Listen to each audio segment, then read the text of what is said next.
My world is small right now.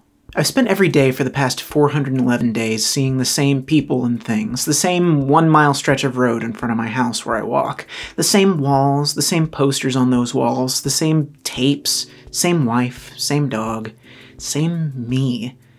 I connect to my world virtually, like we all do right now. I see my friends every week over Discord for Jackbox, I work my job from home, and see my coworkers through Teams. I take a couple of walks every day. My life is incomplete, but not tragic. None of my friends or family have gotten seriously ill in the last year, and I count myself lucky that my wife and I both have jobs that allow us to work from home, which means that we've seen a lot of each other this year. That's a bright spot. But still, the world is small. I call it living in the submarine. It's a lack of input from the outside world, the cultural and social equivalent of the DVD player screensaver that bounces from the side to the side of the screen, but it never quite reaches the satisfying corner.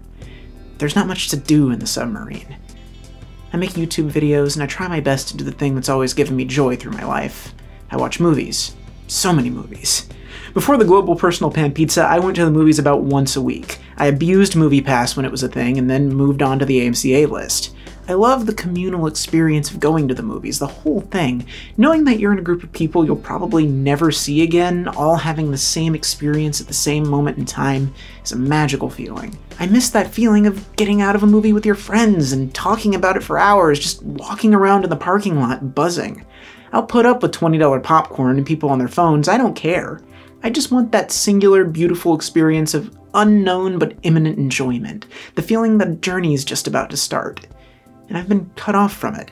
It's a hole in my life right now, a hole in a lot of people's lives, to be fair. Our lives are filled with holes. The submarine is sinking. And on that front, naturally, there weren't a lot of movie-type movies that came out in 2020. I think the last movie I saw in theaters was Sonic the Hedgehog. Other than that, prestige films and indies ruled the landscape. The finish line was the Oscars, because those movies weren't going to make any money anyway. It didn't matter if nobody saw them. Nevertheless, some studios tried to dump movies in theaters in 2020. Movies that, honestly, probably would have flopped otherwise. Movies they wanted to disappear. And Tenet. Remember when Tenet was going to save movie theaters? Back to the movies. But, for the most part, the box office of 2020 was dominated by mediocrity. But I'm a completionist. Gotta have a top 10 for the year, right? And there were a few bright spots in an otherwise dismal year in cinema too, but to see them, I had to wait till they inevitably came out for home viewing. So to fill the hole in my life, I got in a time machine, went back 15 years, and signed up for Netflix's DVD service again. It still exists. No, really, they will mail DVDs and Blu-ray to your house in the year of our Lord 2021. In a way, I replaced the joy of film going with the assignment of film watching. Over the past year, I've watched more movies than at any point in my life, including 4 years of film school. I watched, barring a couple of minor hiccups, a movie a day, every day, for 365 days. It was homework, but it also exposed me to classics I had been putting off or directors I knew nothing about. In fact, if you want to check out that list, the link to my Letterboxd list is in the description. At times, it felt like homework, but the schedule and the regularity of it helped to keep me sane. It also kept my viewing out of the hands of the whims of the streaming algorithm. We underestimate how much of our viewing habits are determined by what a few companies consider interesting or profitable to show us. Some things are just not worth the cost of streaming licenses to the studios. But if I wanted to watch all of John Waters' movies, for instance, all I had to do was add those movies to my Netflix DVD queue and wait a bit. The other benefit? I finally got to see a few of those new movies that came out in theaters in 2020. And somehow, one of them managed to capture my experience in this past year. It was Tenet. It wasn't Tenet. Love and Monsters has already been forgotten. It was released to be forgotten. It's a movie that doesn't exist, released in the same sort of way that New Mutants got released. Or that Russell Crowe movie where he plays an unhinged person in a car and it's called Unhinged. I only saw the poster, don't yell at me. Anyway, this poor, sweet movie was dumped into empty multiplexes in October of 2020, grossed $1 million, and then disappeared to the land of premium streaming, where it did pretty well, but probably not recouping its $30 million budget well. It's a shame, too, because it's the exact kind of pleasant, charming, apocalyptic sci-fi I get into, and has the same delightful world-ending vibes of Warm Bodies, Zombieland, or Shaun of the Dead, but with a very distinctive YA twist to the proceedings. It has an enormous heart, great performances, and it's gorgeously shot with an impressive mix of practical and CG effects on a $30 million budget. It's precisely the kind of mid-budget, big-swing movie I advocate for in modern Hollywood, and it got sideswiped by the biggest calamity to befall the cinematic model since the invention of television. But in a weird way, sometimes you don't get to choose the zeitgeist. Sometimes the zeitgeist chooses you. You see, Love and Monsters managed to be, inadvertently, one of the best pandemic movies. Plot-wise, it's nothing truly revolutionary. In the 7 years since the monster apocalypse hit and drove everybody into underground bunkers, our main character Joel has had trouble coping. He's riddled with anxiety and basically only good at drawing and cooking. In this found family, he is the black sheep.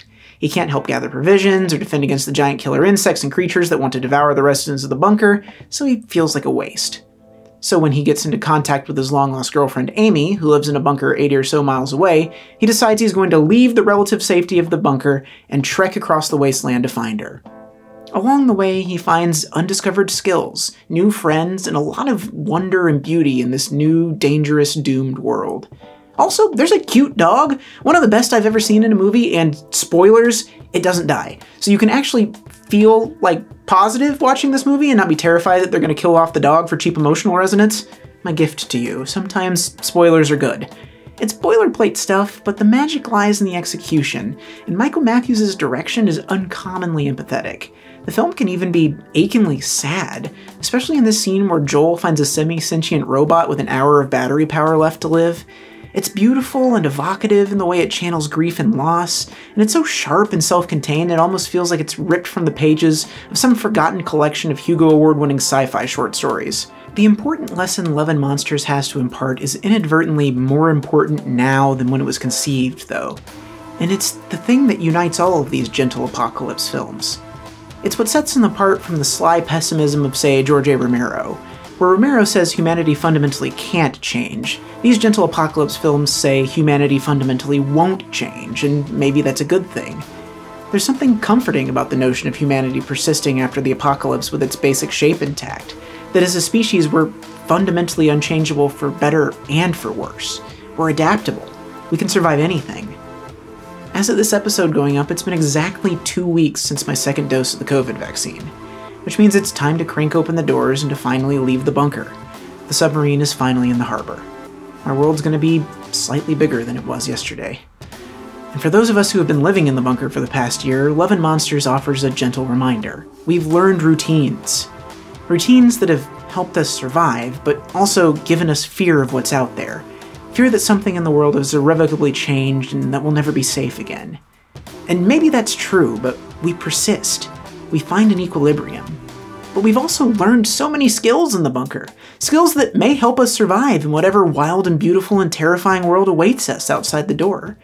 Speaking for myself, I'm way better at cooking than I was a year ago. I can make my own peanut butter now. That might not be anything. Or it could be the thing that saves humanity. It's probably not. If you have a high-powered blender, you should make your own peanut butter, though. It's really tasty. So it's time. Or just about.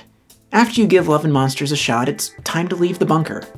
Time to arm yourselves with the tools you need to survive, find new allies, and learn to live in this post-apocalypse. It's gonna be hard, but maybe it'll be an adventure, too. Be safe, and I'll see you out there.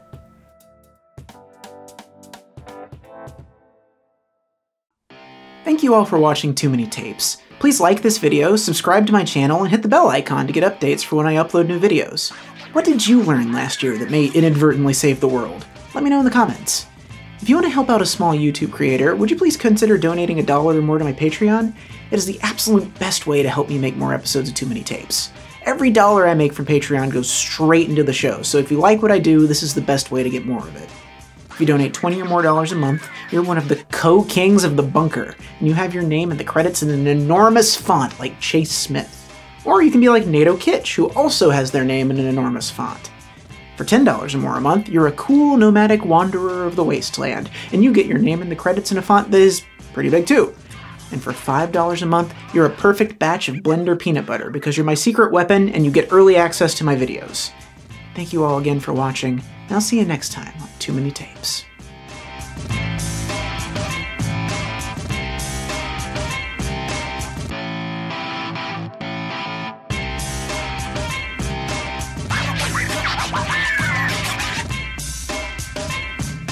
Hey, but seriously though, peanut butter in a blender is really easy. You just get like 4 cups of peanut butter in that blender. It's gotta be one with one of the tampers. And you just put it in there, and then you put it on like low speed, and then ramp it up to high speed for a minute while you got the tamper, and you're just sort of like swizzling it around in there to make sure all the peanuts get in there. And eventually it like turns into a liquid and it's loose. And it's not like the crappy natural peanut butter at the store. It stays smooth forever, and you don't have to fridge it. And make peanut butter. Thanks.